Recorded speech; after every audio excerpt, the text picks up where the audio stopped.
ഇത് കണ്ടോ, ഫ്രഷായിട്ടുള്ള ഒരു പിടി ചീര. ഇതിപ്പോൾ നമ്മുടെ വീട്ടിൽ കൃഷി ചെയ്തതല്ല. ഇതുപോലെ 3 പിടി ചീര ഞങ്ങൾ വാങ്ങിച്ചിട്ടുണ്ടായിരുന്നു. അപ്പോൾ ഇതിൽ 2 പിടിയും തീർന്നു. അപ്പം ഇത് 3 പിടിയും ഒരു ദിവസം വാങ്ങിച്ച ചീരയാണ്. അപ്പോൾ ഇപ്പോഴും ഇത് ഫ്രഷായിട്ടിരിക്കുന്നതിൻ്റെ ഒരു രഹസ്യം ഞാൻ പറഞ്ഞു. ഇതുപോലെ ഒരു കുപ്പി എടുക്കുക. എന്നിട്ട് അതിലേക്ക് ഇതുപോലെ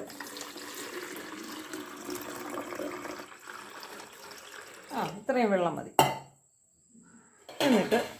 എന്നിട്ട് ഈ ചീരയുടെ ഈ വേരുണ്ടല്ലോ, ഈ വേരിൻ്റെ ഇത്രയും ഭാഗം ഇതിലോട്ട് ഇങ്ങനെ അങ്ങ് ഇറക്കി വെച്ചാൽ മതി. ഇറക്കി വെച്ചിട്ട് കാണിക്കാം. കണ്ടോ, ഇതുപോലെ നമ്മൾ ഈ വെള്ളത്തിൽ ഇങ്ങനെ ഈ വേര് ഒന്ന് താത്ത് മുക്കി വെച്ചിരുന്നാൽ മതി. അപ്പം നല്ല ഫ്രഷായിട്ട് നമ്മുടെ വീട്ടിൽ കൃഷി ചെയ്തെടുക്കുന്ന ആ ചീരയുടെ അതേ ഫ്രഷായിട്ട് തന്നെ നമുക്ക് എപ്പോഴും നമ്മൾ തോരൻ വെക്കാനായിട്ട് എടുക്കുകയും ചെയ്യും. അപ്പോൾ ഈ ഒരു അറിവ് എല്ലാവർക്കും ഒന്ന് ഷെയർ ചെയ്ത് കൊടുക്കണം. ഓക്കേ.